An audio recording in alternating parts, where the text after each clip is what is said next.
Assalamualaikum warahmatullahi wabarakatuh. Perkenalkan, nama saya Wislahtini Parida dengan nomor NDH 29 angkatan 7 kelompok 3. Saya adalah peserta Latsar CPNS tahun 2022 BPSDMD Provinsi Kalimantan Selatan. Pada kesempatan kali ini, saya akan mempresentasikan tugas yang telah diberikan oleh tutor Bapak Dr. Jainal Panani MED, yaitu analisis isu efektivitas kinerja individu berdasarkan tupoksi saya sebagai ahli gizi di wilayah kerja puskesmas, yang mana didapat 4 identifikasi isu, yaitu yang pertama, kurang optimalnya upaya penurunan angka stunting pada bayi atau balita di wilayah kerja. Yang kedua, kurangnya kepatuhan ibu balita datang ke posyandu untuk melakukan pemantauan pertumbuhan. Yang ketiga, kurang optimalnya pemberian makanan pada bayi dan anak. Yang keempat, tidak tercapainya presentasi balita yang naik berat badannya sesuai standar KBM, yaitu kenaikan berat badan minimal setiap bulannya. Kemudian saya analisis isu tersebut menggunakan teknik tapisan USG dengan keterangan tabel. U artinya urgensi, S seriousness, G growth, dengan rentang skor 1-5. Isu yang pertama yaitu kurang optimalnya pemberian makanan pada bayi dan anak dengan total nilai 11, peringkat ketiga. Isu yang kedua, kurang optimalnya pemantauan pertumbuhan balita di posyandu dengan total nilai 13, peringkat kedua. Yang ketiga, kurang optimalnya upaya penurunan angka stunting pada bayi atau balita di wilayah kerja dengan total nilai 14, peringkat 1. Dari tapisan isu hasil USG diperoleh isu teratas, yaitu kurang optimalnya upaya penurunan angka stunting pada bayi atau balita di wilayah kerja. Kemudian saya gunakan teknik analisis Fishbone. Pada isu kurang optimalnya upaya penurunan angka stunting pada bayi atau balita di wilayah kerja disebabkan dari beberapa penyebab, yaitu yang pertama dari segi manusia. Adanya PHBS kurang diterapkan, cakupan ASI eksklusif yang rendah, kurangnya asupan gizi pada bayi dan balita. Selanjutnya itu adalah dari metode. Pertama, belum maksimalnya penyuluhan tentang gizi, kurang optimalnya konseling gizi. Selanjutnya itu adalah dari lingkungan, yaitu kurangnya dukungan keluarga, sanitasi dan air bersih yang kurang. Yang terakhir yaitu dari sarana, kurangnya ketersediaan dan penggunaan alat yang memadai, media penyuluhan terhadap sasaran belum optimal. Selanjutnya, saya melakukan alternatif penyelesaian masalah. Yang pertama itu dari segi manusia, yaitu PHBS kurang diterapkan. Alternatif penyelesaian masalahnya yaitu melakukan kampanye terkait PHBS kepada masyarakat yang penerapannya masih rendah. Salah satu contohnya itu adalah praktek langkah mencuci tangan yang baik dan benar. Hasil yang diharapkan kualitas kesehatan dan pemenuhan gizi masyarakat menjadi lebih baik, sehingga upaya penurunan angka stunting pada bayi atau balita bisa optimal.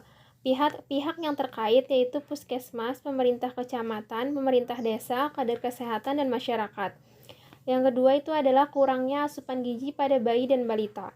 Memberikan informasi kepada ibu balita untuk melakukan pemberian makan balita yang benar, pemantauan pertumbuhan anak secara berkala, dan memberikan PMT pada anak stunting. Hasil yang diharapkan, ibu balita mengetahui tentang asupan gizi seimbang yang baik untuk anak. Pihak terkait, puskesmas, pemerintah kecamatan, pemerintah desa, kader kesehatan, dan masyarakat.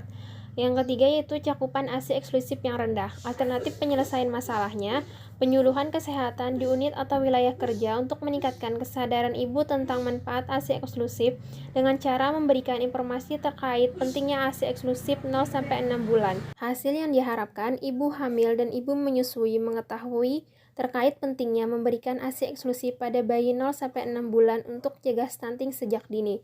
Pihak yang terkait yaitu puskesmas, pemerintah kecamatan, pemerintah desa, kader kesehatan, masyarakat, yaitu terutama ibu hamil dan menyusui. Selanjutnya, dari segi metode. belum maksimalnya penyuluhan tentang gizi. Alternatif penyelesaian masalahnya yaitu melakukan penyuluhan secara berkala baik di unit kerja maupun di wilayah kerja dengan berkoordinasi dengan petugas promosi kesehatan dengan menggunakan media leaflet atau lembar barik. Hasil yang diharapkan, masyarakat menjadi mudah mengetahui informasi tentang pemenuhan gizi seimbang untuk bayi atau balita, sehingga penurunan angka stunting bisa optimal. Pihak yang terkait yaitu puskesmas, pemerintah kecamatan, pemerintah desa, dan masyarakat. Selanjutnya adalah kurang optimalnya konseling gizi. Mengoptimalkan konseling gizi terutama pada ibu balita stunting dengan memberikan penjelasan akan pentingnya memantau pertumbuhan anak seperti cara menentukan status gizi anak di KMS pada buku KIA. Hasil yang diharapkan meningkatnya pengetahuan ibu balita akan pentingnya pemantauan pertumbuhan anak.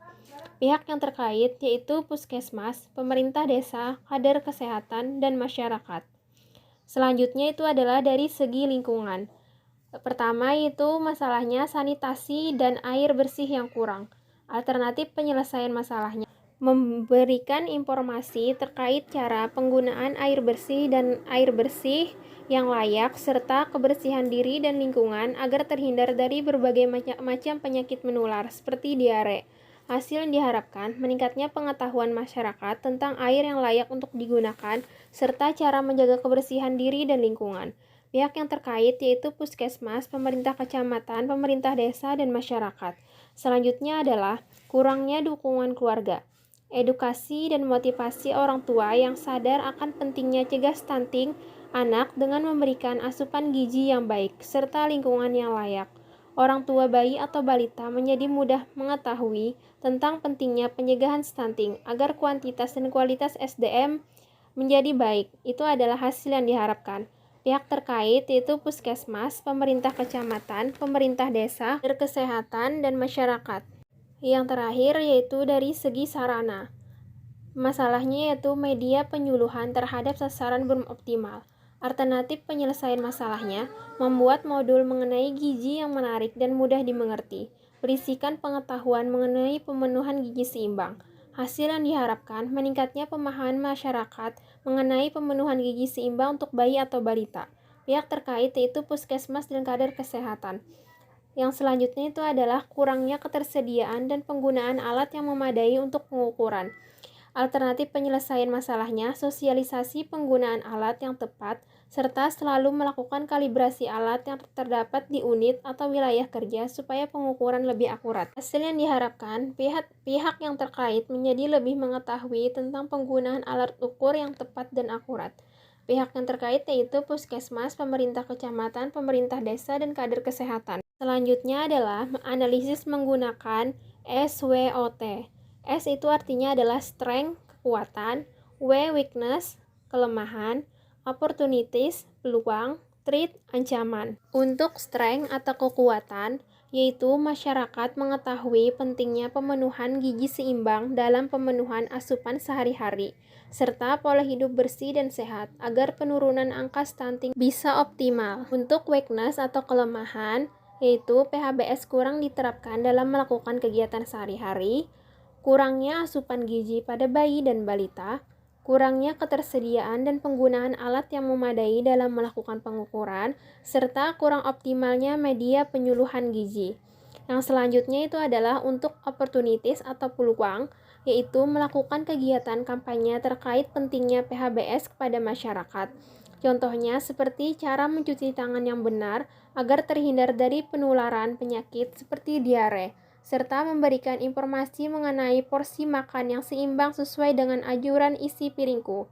Selanjutnya itu adalah memberikan konsultasi gizi kepada masyarakat betapa pentingnya mengetahui tentang pemenuhan gizi seimbang untuk bayi atau balita, serta memantau pertumbuhan anak. Selanjutnya, penggunaan alat yang tepat, serta selalu melakukan kalibrasi alat yang terdapat di unit atau wilayah kerja supaya pengukuran lebih akurat, serta adanya media informasi dalam mempermudah pemahaman masyarakat terhadap pemenuhan gizi seimbang untuk bayi atau balita. Untuk threat atau ancaman, yaitu ada banyak dampak yang ditimbulkan dari status gizi balita stunting, yaitu seperti terjadinya penurunan IQ, dan kemampuan kognitif, sehingga kuantitas dan kualitas SDM menjadi menurun. Dan anak menjadi rentan terserang penyakit tidak menular saat dewasa nanti. Contohnya penyakit jantung dan hipertensi. Demikian presentasi yang dapat saya sampaikan. Mohon maaf jika terdapat kekurangan. Terima kasih. Wassalamualaikum warahmatullahi wabarakatuh.